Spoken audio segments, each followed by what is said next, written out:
Hi, and welcome to Forbidden Face Off. I'm Andrew Berkshire, and I'm here with Kishanda, the wife, the partner, the partner, partner in crime, and partner, more. wife, partner. And we're talking about heated rivalry. We're on episode 4 now. This one was a bit montage heavy. Yeah, there's a lot of montages. I mean, I feel like a lot of the series covers a lot of time. Did I just say yeah? Am I Maybe. German today? I'm tired today. We're gonna see what comes out of my mouth. It might be more unhinged than usual. It might be. I don't know. We'll deal with it. I liked that they started with Feist. That was like a whole music moment. Like they had the okay, it wasn't in there, but then immediately my brain goes 1, 2, 3, 4. Tell me that you like me more. I don't even know the words anymore. I'm making them up. My point is, it had Feist. It was of its time. It was of its time, and that made me happy. That made me smile. I also liked in the montage that they gave Shane slutty little glasses, which is an entire moment for women's passion to give men slutty little glasses that I can be excited about. Yeah. It was nice to be back with Shane and Ilya after the episode off, but I feel like this was an episode of relationship building and then like fracturing. Yeah, it was like coming to a fracture point, and it also kept highlighting how different they are. How like Ilya is out, he's like partying a fair amount, right? And Shane is working out and recording ads. And it just looks like the saddest life possible. When he's not doing that, he's being interviewed about his cabin in like the most stilted, inauthentic way possible. A private lake. Private lake. Like his life in the montages just looks objectively not very fun. Yeah. He looks like he's not having a good time. It looks empty. I mean, for both of them, really, right? They feel like they're living empty existences without each other over the summer. Oh, that was the summer. Yeah. I don't catch these things. I believe it said summer. And then they kind of montage over, like... That required me to pay attention to that. I was distracted by the slutty little glasses. I got stuck on that and was like, slutty little glasses, yay! It's the small things for me. But over this montage, the Montreal Metros win 2 cups. So in 2015, how close was Montreal to a cup? Not. I mean, they had a good team. They had good pieces, but they failed to build around the team that they had. Who would be like the names I would know in 2015? Like Price? Yeah, Price. PK Subban was still there. It was one of his last years there. Max Pacioretty. Was this in the time when we had Price de Nice? Yes. Because that was... I think that was a little very earlier. funny. Yeah. I think that was a little bit earlier. That was a good... That was like a full ad campaign that they made him run, right? Yes. Yeah. And they made him act awkwardly, and it was very funny. It worked really, really well. It was one of the few things that the Canadians have done where they've asked a very stoic, non-emotive person to act, and they did well. It was very... Because it was so bad. It was meant to be bad, and then he was bad, and it was like, yeah, this was bad. And it was like when you multiply a negative by a negative and it becomes a positive, that's what that ad was. And it was based on like a viral, like a famous Quebec thing, right? It was like Bryce de Nice is I think what it's called originally. And it was like Carey Price walking around going, Gasse! Yes, that was it. That was also because we used to have tickets. I know I'm sidetracking, but that was around the time when they used to interview the players with the dumbest questions imaginable, and that was like my favorite part of going to a game was hearing their dumb answers. They would ask them like, would you rather be a wizard or a ninja? Yes, and I just remember that one player very seriously considering it and being like, wizard. And I was like, he really thought about this, and I appreciate that. I specifically remember that was Yaroslav Spacek. He was always really good on those because he had a level of comfortability and personality that most NHL players don't. Like, yes, I don't care what their shots are, but I would like to know if they want to be a wizard or like what their favorite dinosaur is. This is so much more relevant to me. Like, this is what I come to hockey for, to find out if they've ever thought about being a wizard. That's what you need to know about hockey players more than anything. Much more important, just like FYI. 100%. Okay, they made a random comment that I was like, I will fact check with you, because I don't know. Was Chicago in the late 90s the last back-to-back cup win? No. Chicago did win... No, they didn't win back-to-backs. The Penguins did recently. Around the time frame that they're showing in the show, actually, was when the Penguins won back-to-back. But in the 90s, only Detroit won back-to-back. So, I truly don't know how you retain this information. I mean, obsession.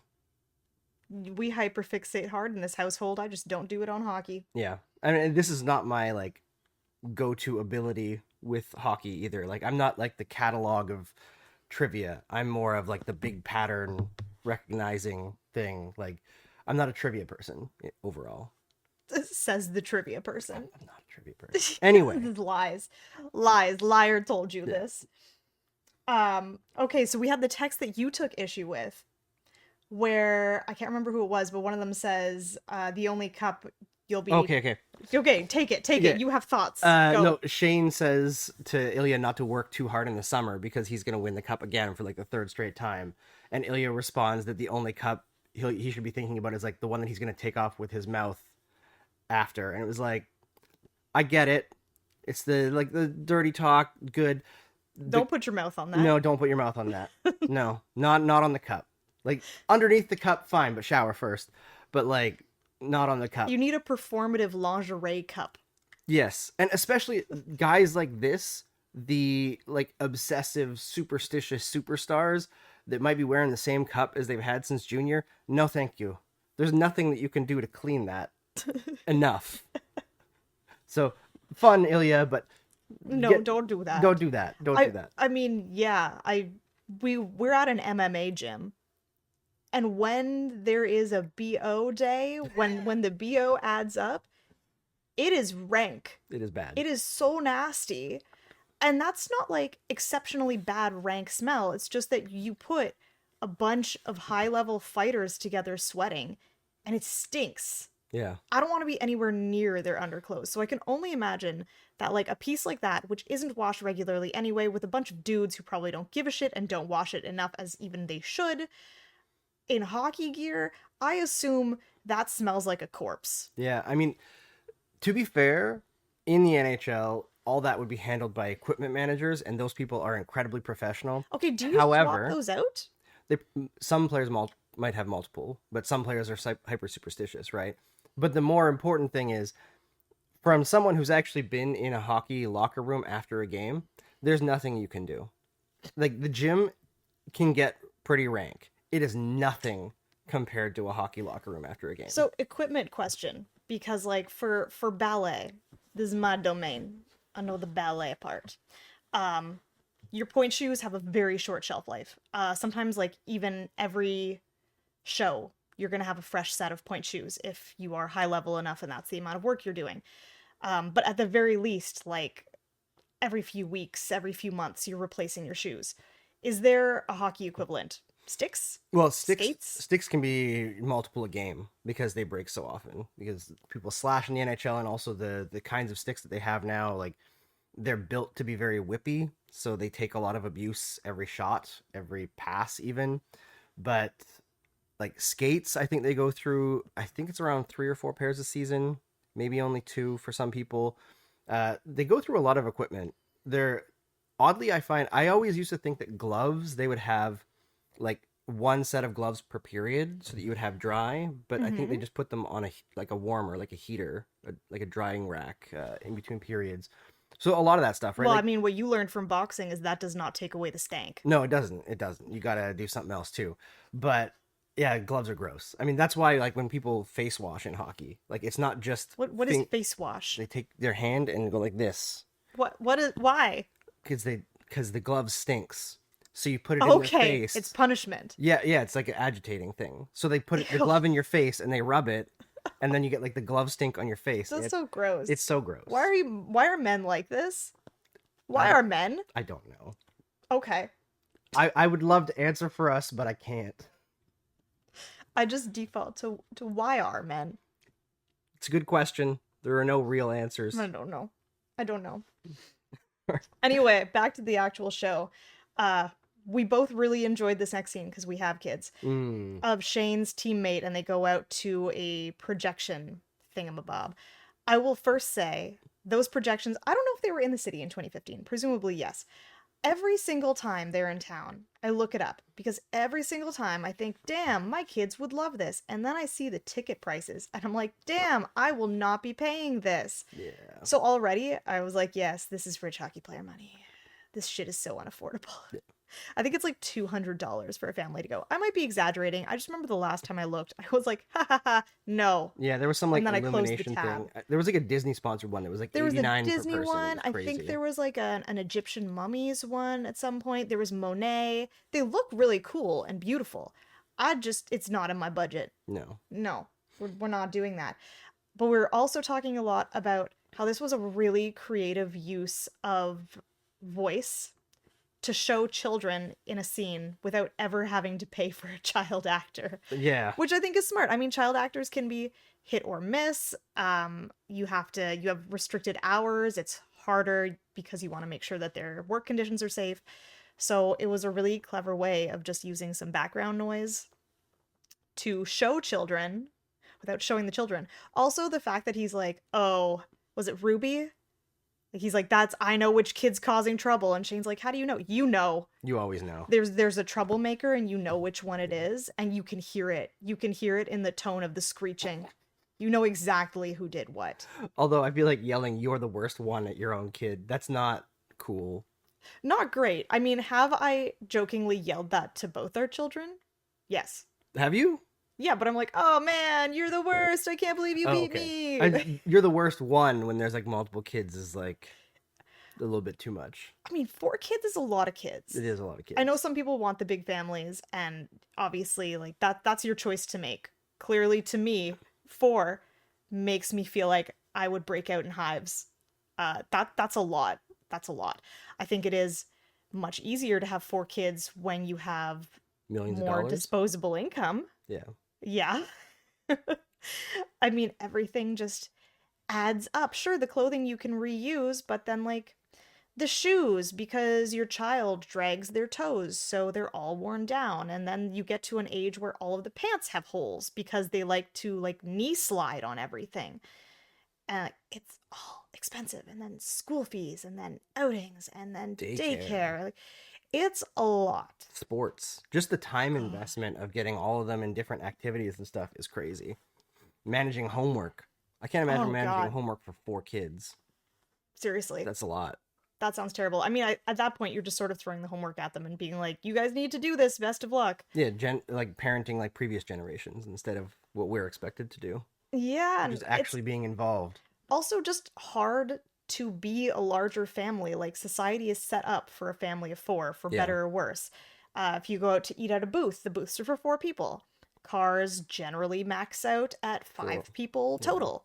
So the second you have car seats. 4 kids, yeah, if you have big car seats, you're boned. It's a lot. Anyway, that was my mental note that I was like, oh God, 4 children. 4 is many children. Yes. Okay. And he took them all on his own. Now that I'm saying that out loud, most dudes would not take out 4 children on their own. And Shane is clearly a backup wrangler. Yeah. See how he passed off the baby immediately? That's why you bring a secondary wrangler when you go out in groups. I don't even take both kids out by myself that often, because then I come home super high strung and stressed out. I would rather have somebody else there so that I have a good child to adult ratio.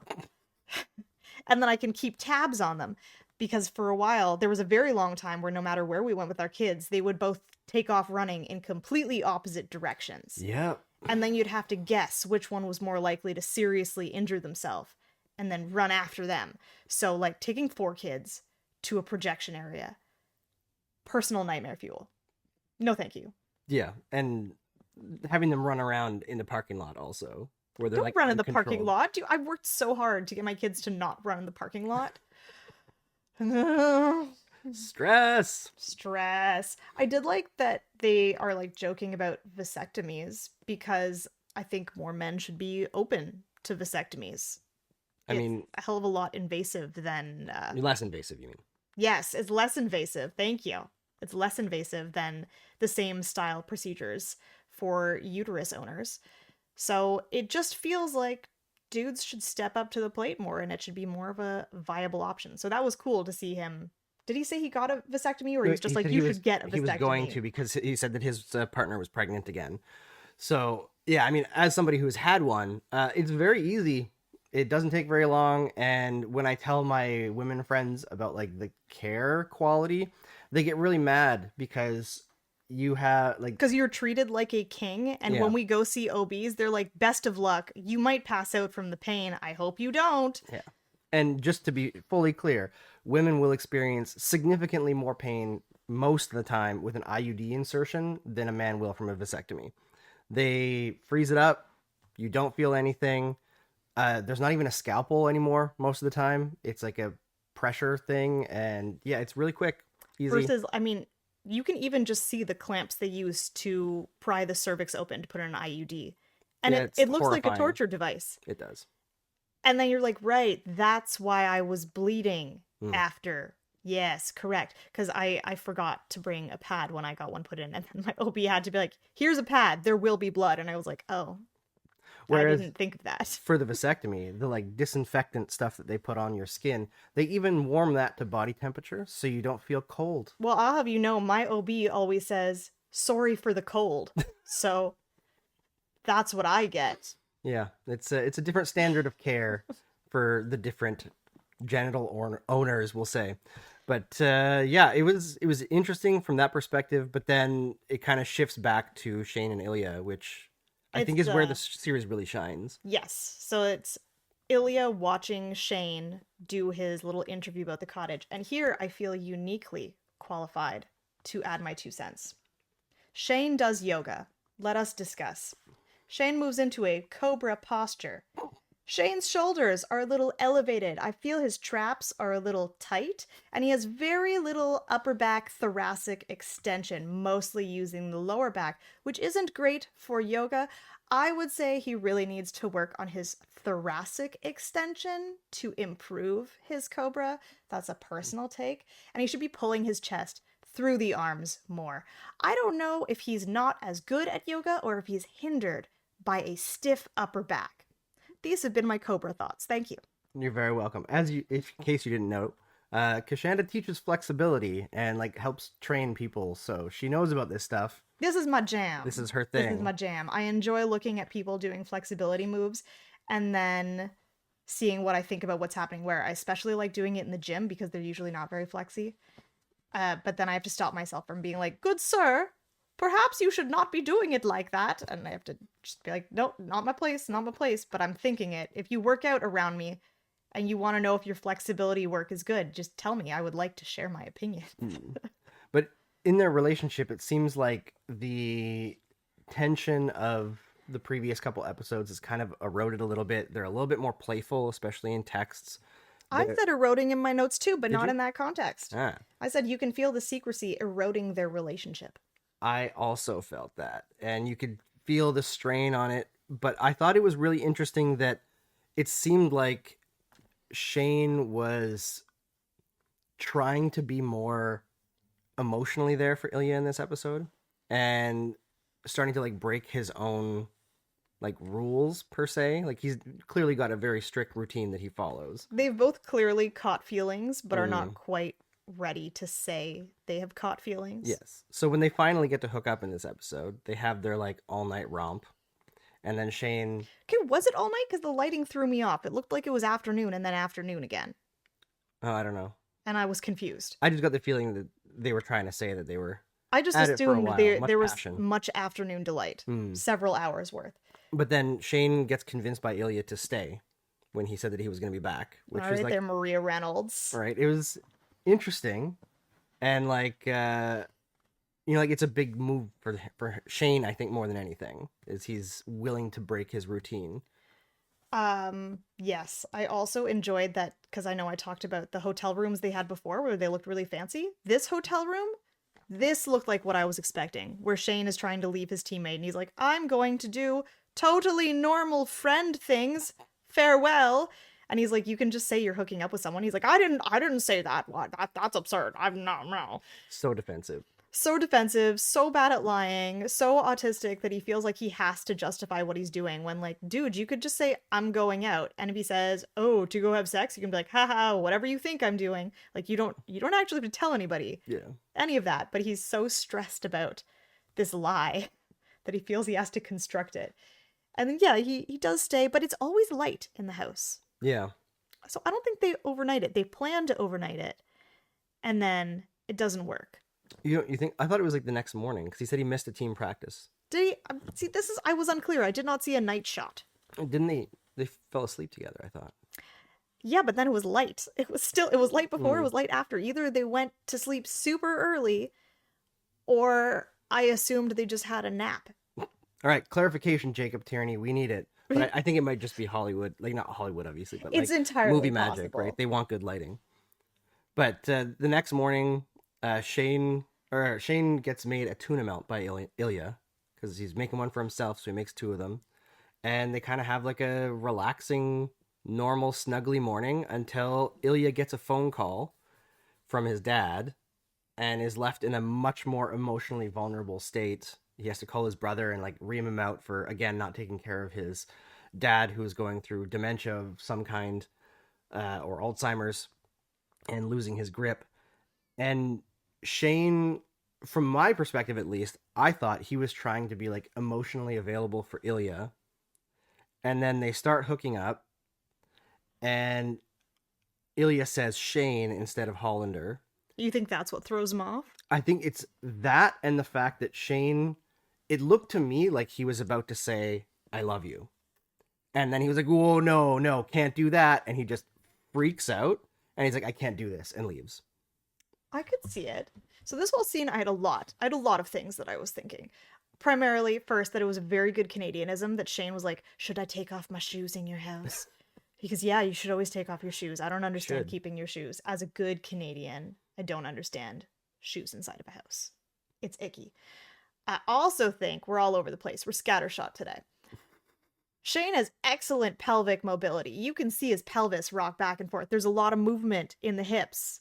So again, from girl who teaches flexibility a lot. Good hip movement. Good hip movement. I saw that. What else did I have in here? Oh, this is very much to me like this is Ilya doing a husband audition. That he invites Shane over and he's like, I have all your favorite drinks. Don't you want to stay? I'm super nice and I can even cook. Like it's a husband audition. Yeah, I can see that. He's checking in and he's showing his like little bird of paradise nest that he's made to be like, do you think it's pretty enough that you want to stay here? I'm very fancy. He has his ginger ale. Exactly. And it's very cute. And Shane is a little flighty bird who sees Ilya's bird of paradise display and is like, oh my God. Oh, I don't know how I feel about that. Oh, maybe. It definitely felt like Shane saw how much his feelings were interrupting his routine and was like, ah, no. There's a lot going on. And then they also name drop Ryan Price in this, which is setting up books down the line. Ryan Price is, spoiler, definitely gay. There's just this whole contingent of gay characters that they're going to be name dropping, and all of them will be important. So, like, I heard that, and then I immediately went to go check the book series, and I was like, aha, that is one of the next books. I don't know if they're setting up for next season, but that is, they put it out there. And then they talk about him getting traded every season. Do many players get traded every season? And is Buffalo that terrible? Do you mean like, do many players individually get traded like continually, or do you mean like, are there many trades? Like continually, because they made it sound like Ryan Price was hopping between teams a lot. There are some players that go between teams a fair amount. Famously, there was a guy named Mike Sillinger who's like the most traded player in NHL history, and they used to call him Suitcase. That was his nickname because he'd always Oh, have to pack a suitcase. that's so sad. I know. Why would you nickname someone that? But oddly, it wasn't like he was a player that teams were trying to get rid of. He was just like a good middle of the pack depth player who a lot of teams liked, and he just happened to be on short contracts a lot, so he was easier to acquire and then be like a free agent and go somewhere else, and he just moved around a lot. Sometimes it happens. It's not super common. Most players stick with teams for a good stretch. I think most players also want security. You don't really want to be forced to move as much as you can, and also a lot now negotiate in their contracts no trade clauses or even no movement clauses, which means they can't be sent to the lower league either without their permission. So like some players have like a full no trade clause, which means teams just can't. How trade often them. do you get traded down? I mean, you wouldn't get traded; you just get sent down. So if you're on the margins, you can be put on what's called waivers, and when you I get, know that word. yeah, when you get put on waivers, it means you're going to be sent down to the American Hockey League. But all the other teams have a chance to claim your contract so that you could go to another NHL team. And if you are unclaimed, then you go down to the American Hockey League. Oh, Yeah. So, yeah. Can you imagine that makes me having sad. everybody pass over you? But there's mitigating factors, right? Like the salary cap creates complications. If your salary is too high, people can't just absorb you. So it's not always a commentary on you, the player. It could be a commentary on your own contract, which adds a layer of, like, if a player is confident enough to fulfill a contract, you know, It's still 'cause, just yeah, sad. things can go against Why do you do that? Capitalism, baby. No, They I may don't be like the it. elite players of their sport, but at the end of the day, they're just a product to the owners, which is why they have strike. Well, they don't really have strikes, but why they have collective bargaining agreements, and the players don't usually win those. But No. I think I heard you snickering when you were rewatching this. The part where they're sitting on the couch where Ilya is saying, "They say you're boring," and Shane says, "Who says that?" It's me. that's like such a true to life couple thing that, like, Shit talking each other. yeah, like the most incisive sounding mean comment, but it's really just, it's not meant that way. It's just joking around. I thought But he this is was boring. also very much, this is like Ilya feeling out Shane to see how serious Shane is. So Ilya's like, sometimes I sleep with other women. How do you feel about that? But he Yeah. can't ask it, so he says it and dangles it as bait to be like, sometimes I sleep with Svetlana. Thoughts? Yeah. What do you think about that? Hmm? Hmm? And then Shane kind of shuts down because like he's clearly not so much bi, which I think they talk about later. I know. Well, yeah, because that's where the show goes, right? Whereas Ilya is. So there's that conflict there. And so it's Ilya, he's like very subtly trying to mine for information without asking for information. And they keep like giggling and smiling at each other. It's just really cute how much they like it. And like Ilya gets to be sassy, which is very clearly his way of showing affection with people. Just to be a bit mean. Yeah. It's a style. I get that. I'm a bit mean. Yeah, you are sometimes. I like it. Nicely mean. You're a good kind of mean. I mean, we've been together for so long. We have all sorts of different inside jokes that just, they might sound mean, but they're pretty great. Yes. And then I think, oh, it's like so cute. And Shane cuddles up on his chest and Ilya's there petting his head. And like just Shane is peak black cat energy. In that, like, he will come to you when he's ready, but if you move too quickly, he will startle and scratch the shit out of you, which is pretty much what happens there. Also, I had this whole section because Instagram got me on it. Okay. I am told not having a penis as a non-penis owner. I have to rely on penis owners for this information. I am told that what they are doing is called frotting. Okay. And that is a rubbing together of hot dogs, if you will. I also feel like this is one of the first times they've mentioned a lube, even though it's just spit, which I feel like maybe wouldn't... That doesn't seem like enough for me to rub your hot dogs together. But I'm not a hot dog owner. What would I know? I have not tried it, so I wouldn't know, but I could see how it would work. I think it's cool that they're showing queer sex. Yeah, like because different. this is very clearly identifiable to the queer people I know who are talking about this, who are like, that's what that is. And I'm like, it's cool to have that representation. And I also think, this is one of my little soapboxes, that it's very cool to have a show that centers non-penetrative sex, because we tend to look at sex, quote unquote sex, as like, that is when the penis goes in the vagina and everything else doesn't really count. And everything else is ultimately leading up to that, which kind of discounts most forms of queer sex as like not really sex, which is pretty lame. It really decenters pleasure, especially for vulva owners, in a way that's pretty systemic for a lot of dudes, that they're like, yes, but the sex is when the penis goes in, but like sometimes for many women that doesn't do the job. Yeah. So to see that decentered in a really big piece of media is really important. Yeah. I was going to say that it was like decentering heteronormative sex, but it's not even that. It's like patriarchal ideas of what sex is. Yes. Very patriarchal views of sex. Which is ironic in a show about men, but yes. I mean, men are equally screwed by the patriarchy. Yo, 100%. But I just mean, like, it's ironic that we're like undoing patriarchal norms in a show that's about mostly only men. You know what I mean? Gotta spoon feed it to some dudes, man. It's true. It's a bitter pill. It's a real bitter pill. What did we have here? They were talking about. I have to figure out what I was thinking. Shane was about to say, I love you. I totally thought too. Oh, yeah. I thought in this scene, because normally, because I am watching to see if they're breathing when they're shirtless, because they're usually not. And this was like the least flexed I've seen Shane's abs.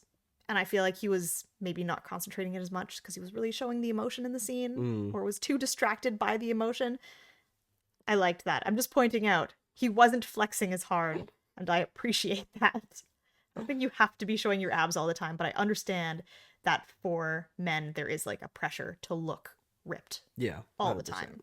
And then we shift after Shane has his little freak out and leaves to he's having lunch with his parents. Oh, and he's so pissy. Oh, so pissy. But also, like, this scene was interesting because I feel like they've alluded to the fact that like, his parents put a lot of pressure on him, especially his mom. But this really felt like they were trying to use Shane's fame to do something that they wanted to do. And they were talking about how Rolex wanted him as his, like, they're a sponsor of him, or like a brand deal or whatever, to be in the box that they had for Wimbledon. And he was like, I don't care. And they really wanted to go. And he was like, well, just go and say that I'm going and then I won't show up. And they were like, oh, what? Oh yeah, and they're like, you're not a liar. And then they have a close-up of his face being like, yeah, never lied to you. Nope, never lie. And you can see the guilt of the fact that like his whole life is turning into a lie. Yeah. No, baby Shane, it's okay. You gotta feel extra rotten to be lying about like who you are. Yeah, like fundamentally who you are. Not a little bit of who you are, but like when your parents have no idea that you're, I mean, he's not out. I was going to say that he's out, but that he has non-heteronormative feelings. And I understand that's got to be really scary to tell the people in your life. I have never had to do that personally, but I can understand that there's a lot of stress about like who in your life is going to be willing to stay and who won't be. It's a paranoia in that. Yeah. And then Stranger Things just did it so poorly. I don't like girls. Oh my god, why did this scene happen? Why did that whole last season happen? I digress. My point is that was bad. Yeah. And this is good. But yeah, they do have this really awkward lunch together where Shane is clearly super pissed off the whole time because he clearly knows he fucked up with Ilya real hard. And then I was wondering, how strict are NHL players about drinking alcohol? Because he's like, I can't drink. It's the season, mother. I mean, this isn't done. Someone like Shane probably quite strict. They seem to be making his like eating habits very similar to like Nathan McKinnon in Colorado, who famously like didn't allow his teammates to have pasta. They had to have quinoa pasta. Oh my god, that's so sad. Yeah. But athletes need the carbs. Apparently not in Colorado. Okay. So he like is hyper fixated on like nutrition and all that. So some for sure, but not all players. Like some of them go out and party and drink and it's not a big deal. Not as much as they used to because there's just more attention now, but some. So we go on from there to Shane being called to go out to a restaurant. And I will point out, in my never-ending weirdness, I believe his condo has east-facing windows. It seems to show a view of downtown, so I think he would get spectacular morning light. And I hope there's scenes in there to come so I can confirm or deny my lighting theories. But they seem to have really thought out the lighting, so I feel like if they do have morning light in there, it will be accurate. Just because, like, clearly when you look at the orientation, you can see core downtown. Yeah. Did they have the spotlight going in the show? I don't recall, honestly, even though I just rewatched the episode a minute ago. But I think the main thing that I noticed in terms of lighting in the show is like the show is really well lit. It is really well lit. They did a lot of good tricks to do low budget. Yeah. I think in Shane's apartment, they just had big printouts of the Montreal skyline that they put behind. So they probably don't do the spotlight.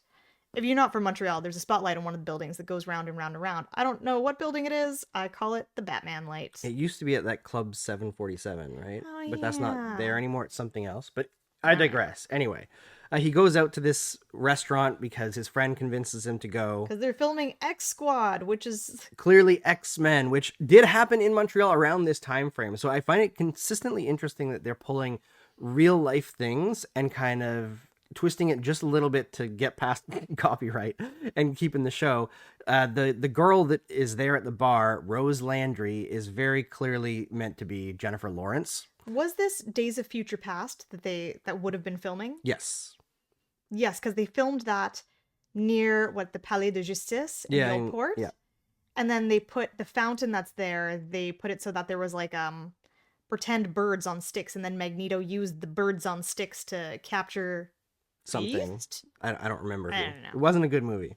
Well, I mean, it was good. You know for what? an It wasn't bad. It wasn't bad as far as X-Men movies go. Apocalypse was bad. Yes. Apocalypse was like, I can't find anything to redeem this. And No. Days of Future Past had some good like moments. had moments. It Yeah. had moments that I didn't hate, and I think that was the first time they showed Bishop, right? Yes, and then they They had a didn't live give him action Bishop, and then they just gave him nothing, and then never showed him again. Yeah, I don't think he had a single line. Which is Womp, womp, great. womp. But anyway, It's clearly, yeah, so that's Jennifer Lawrence, pretend Jennifer Lawrence that he meets in a bar. And I think both of us had the same thought, that Shane goes to order a beer and the bartender is like, "Oh, sir, we can't take your money here." And I'm like, he's fucking loaded. What do you mean you can't take his money? Seriously. You can take all his money. Like, at least take the tip. Take all of that. He doesn't need it. Have you seen his apartment? Anyway. and his cottage. For real, the cottage. Rose refers to him by his full name, which I understand he's a celebrity, but this is also to me just a very romance feature that, like, in romance novels, people really weirdly refer to the other person by their full name, like, more than is necessary. I don't know why. I felt it was more just her saying, like, I know who you are. Like, I'm not a hockey illiterate. It works for that too. Crossover. X Squad crossover. I'm just works saying. multiple ways. Yes, this is, in my head, this is also like a little nod to romance books where you just have to use their full name for some reason. And I don't think Mystique was kidnapped in Days of Future Past, but was Mystique ever kidnapped in the comics? Probably. I mean, there's many, many years of comics. Fair point. This was where they're sitting around talking, and she says like, "Well, what were you like as a kid?" And he talks about how scouting won't start for a few years, so I'm probably on the ice just having fun. And you're like, oh, that's sad. Yeah. And it's very much, people say, do what you love and you'll never work a day in your life. But it's really, do what you love and let that love of the thing slowly die inside you as it turns into a job that you low-key sort of hate. Like, that's what it really is. Yeah. Everything's fun until it's a professional job. This is another version of, I've heard somebody say, it's all sausage. In that when you're in one industry, you will eventually find out how the sausage is made in that industry, and it's gross. And then you do multiple industries and you find out their sausages, and they're equally gross. And then you find out every job is a sausage. And the way they're all done is all gross. Yep. So, hockey player, it's all sausage. Yeah. Works on multiple levels here. It's all sausage. It sure does. And you find out nobody actually knows what they're doing, and everybody's kind of faking it, and yeah, it's fun. The world works in mysterious ways, and by mysterious ways, I mean nobody knows how it works. Okay, also they reference AHL, and I'm now realizing they must mean American Hockey League? It does indeed. It's the level just below the NHL in North America. That where they suitcase people too on waivers, and I'm Yes. sad about it. They do. The worst part is, if you're on a two-way contract, when you get sent down, you make probably like 10% as much. I don't feel that bad about it because they make a lot of money. Yeah, in the NHL, but in the AHL, not so much. I think the max you can make in the American Hockey League is something like 250 grand a year, which sounds like a lot, but you also have to factor in they're traveling half the year. Like, they're on buses to travel instead of planes, which sucks. And it's a much harder schedule. Like, in the American Hockey League, you can have 3 games in 3 days. It's rare, That's a lot. but it's a lot. Yeah, it's tough. And it's also just like higher chance of getting injured. The amenities aren't as nice. It's much more grindy. And there's actually a league below that that's still considered professional called the ECHL, the East Coast Hockey League, where you make very little money and it's really rough. So when you say American Hockey League, are they meaning the Americas or Yes. America, capital A? The Americas, Okay. because like Montreal, every team in the NHL, or most of them anyway, some of them don't, has like an affiliate in the American Hockey League. So for Montreal, theirs is in Laval Rocket, and for a Okay. while, it kind of changes sometimes, but most NHL teams want the American League affiliate to be close to them so that they can call players up if there's an injury, stuff Okay. like that. I get that.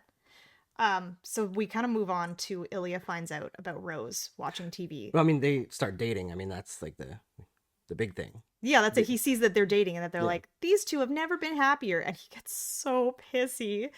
And he starts freaking out. And they're like, oh my God, what is it? And he's like, oh, I stubbed my fucking toe. This just checks out. You need to have an irrational outburst, especially in a romance, so you can understand how much he actually loves Shane. it's true. Necessary. I thought for a minute they were gonna have him like actually get injured, and break his foot or something in the gym. That would be bad. That would be rough. And then they sort of go to, I think they're playing against each other, and both of them are so clearly distracted and upset with the other person that they're both playing really badly. But I will say, Shane does frogs on the ice. If you are a hockey person, the frog is when they're all stretching on the ice with their legs bent and they're sort of like humping the ice. This is a frog stretch. Shane's is very good. Yeah. I gave him shit about the cobra, but his frogs are nice. Well, that Very makes good sense alignment. because that is a regular stretch that hockey players do. More goalies than anything, but they all kind of do the frog in the warm up. They'll go down and stretch it out a little bit, skate around.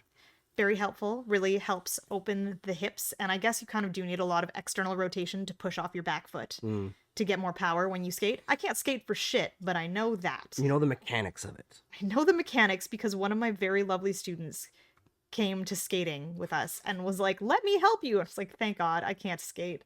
I really need this help. It's very helpful. And they also talk about how I think Shane only gets 4 shots on goal. And I was like, is 4 bad? I don't know. It was, I think it was actually, they were talking about the Bruins, or not the Bruins team, but the Boston team, the Boston Raiders, I believe they're called, only had 4 shots in the third period. That is pretty bad. It's not the worst I've seen, but by and large, to have a good period, you probably want to get like 10 shots on goal. This is a thing I struggle with, and it's like any movie with card games like poker, where they show the cards and they're like, wow, look at his hand. And then I have to sit there being like, is that bad? Good? Yeah, I don't so know. on average in the NHL, teams get between like 26 and 28 shots per game. Okay. So And that would be divided roughly equally no, between... that's each team will get that. So there's like 50 to 60 shots per game around there between the two teams. But each team is around 26 to 28. That's the average in the NHL the last few years. It used to be a little bit higher, but they started cutting down what counts as a shot because if a shot's missing but a goalie still saves it, they used to kind of count it as a shot on goal, even though it's not. But now they're more exact. Anyway, I digress. 4 shots in a period is not good for a team. And the game ended 1-0, and they say that both Shane and Ilya played terrible. And this is the game where Rose couldn't make it to the game because she was shooting. But they're in a very public relationship now, which is like the complete opposite of what he's been used to so far with Ilya. Yeah, it also feels like she's not as serious. Like, neither one of them is that serious. But she's very clearly sort of like blowing off things sometimes to be like, nah, I don't care about the game right now. I'm like, I'm going to make you do what I want. Like, it's not, you don't look at it and think this is a great, caring relationship. Mm. I mean, they don't give you much to go on about the relationship to start with. I felt it was more like she's equally busy, so they have like a balance of like they do things when they can, but like her life is also important, so he's not upset that she can't be part of like when he has a game. I mean, For she's an example. exceedingly good beard for him in Yes. that it gives him a lot of coverage publicly. Yeah. And she's so busy, and they're both so busy that they're very rarely together Yeah. at all. But she seems very happy, and the whole thing made me slightly like not nervous but anxious because you can tell that like those kinds of situations are not going to end well. And the whole time they're showing this relationship, they're playing the song by Tattoo, and then it's remixed by, Harrison, I think? I think you knew more about this than I did, but it was like actual gay dudes, right? Yeah, because the original song is kind of like a wink, wink, nod. I assume most people are more versed in this than me at this point, except for Andrew. I am more versed than Andrew. The original song is two Russian women, and it's a band that was not fabricated, but like they put those two women together and said, "You're making music." Yeah. And they said, "You are two straight women. You're singing about being gay. It will sell." And it did sell because it was a time when that sold very well. You could get away with these things. We were very, very sexualized in music in, what would that be? The late 90s, mid 90s? I'd have to check. So it's also sort of a commentary on like, here's a band of two women pretending to be gay, overlaid on a TV show of two men pretending to be gay. So it's a little like wink, wink, nudge. And then, yes, I'm pretty sure the cover is by somebody queer or gay. So it's a fun way, much like this show, it's very much like a reclamation, in my opinion. Yeah. And the line, "This is not enough," plays as he's having sex with Rose. Oh, well spotted. I didn't notice that. Oh, you didn't notice that? And it everything seemed very mechanical for Shane in that moment. And you could tell, like, he's not, like, he likes her as a friend. They have, like, chemistry in that sense. But I don't think there's any emotion there beyond that. No, I also think that Rose's friend, Miles, at the club was totally trying to get a threesome going. Oh, he was totally, yeah. With He the dancing. 100% got some vibes off Ilya and was like, hold on. We could make something happen. Yes. And then it doesn't. And I also feel like this is a very common romance trope in that these two people saw each other with other people. And if they had stopped to been like, "Hey, I saw you with that person. Are you happy? Because I'm not happy and I miss you." You could communicate. And then literally the whole plot would fall apart and would get incredibly boring. But like it's a very common miscommunication trope where they're going to have a problem because neither one of them is willing to man up and talk about it. Yes. Instead, Ilya will angrily masturbate in the shower. That's also the shower they used from an earlier montage where Ilya blew Shane. So I think it's a hotel room. What is the hotel they would normally stay at here?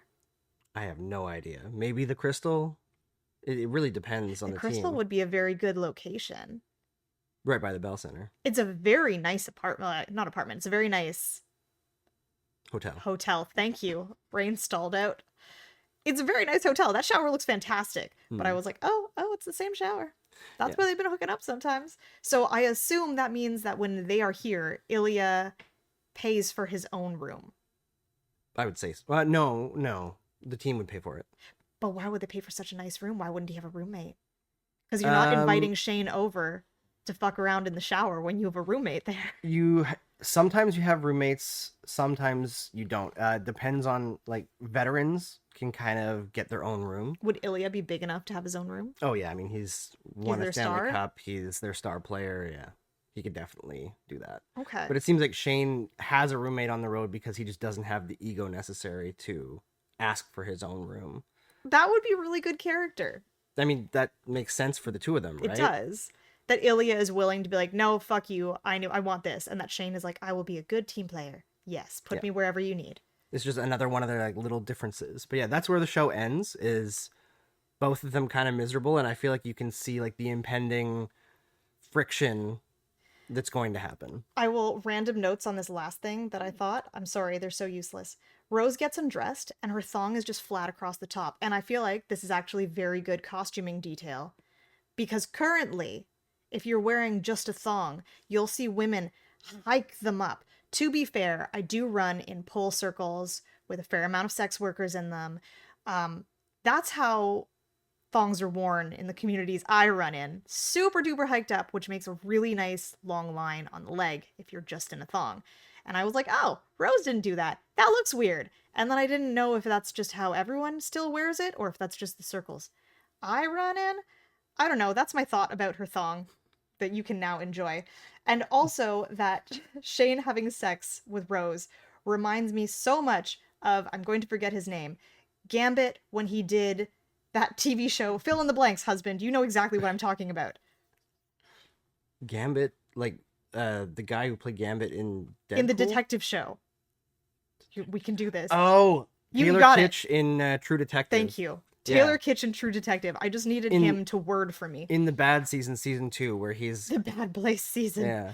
because he has like a woman going down on him and his face is just so uncomfortable, So miserable. and that's what Shane looks like. Yeah.